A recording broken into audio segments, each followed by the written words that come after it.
کھانے پینے کے معاملے میں چین نے ایک مرتبہ پھر دنیا کو پیچھے چھوڑ دیا۔ چین میں حال ہی میں متعارف کرائی جانے والی کاکروچ کافی سوشل میڈیا پر تہلکہ مچا رہی ہے۔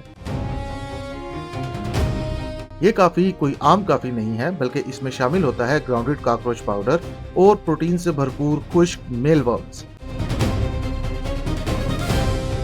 یہ وہی ورمز ہیں جو یورپ، امریکہ اور چین میں انسانی خوراک کا حصہ ہیں، جبکہ پاکستان سمیت کئی ممالک میں انہیں ناپسندیدہ سمجھا جاتا ہے۔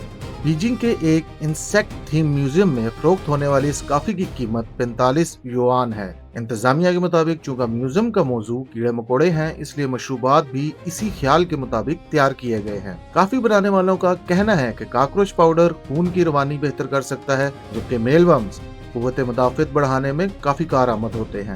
تمام اجزاء روایتی چینی دواساز دکانوں سے حاصل کیے جاتے ہیں تاکہ معیار اور حفاظت برقرار رہے۔ دلچسپ بات یہ ہے کہ نوجوان اس منفرد تجربے سے لطف اندوز ہوتے ہیں، مگر بچے اور ان کے والدین اکثر اس سے گریز کرتے ہیں۔ فی الحال روزانہ 10 سے زائد کپ فروخت ہو رہے ہیں اور انتظامیہ کو امید ہے کہ آنے والے دنوں میں یہ کافی پورے ملک میں مقبولیت حاصل کر لے گی۔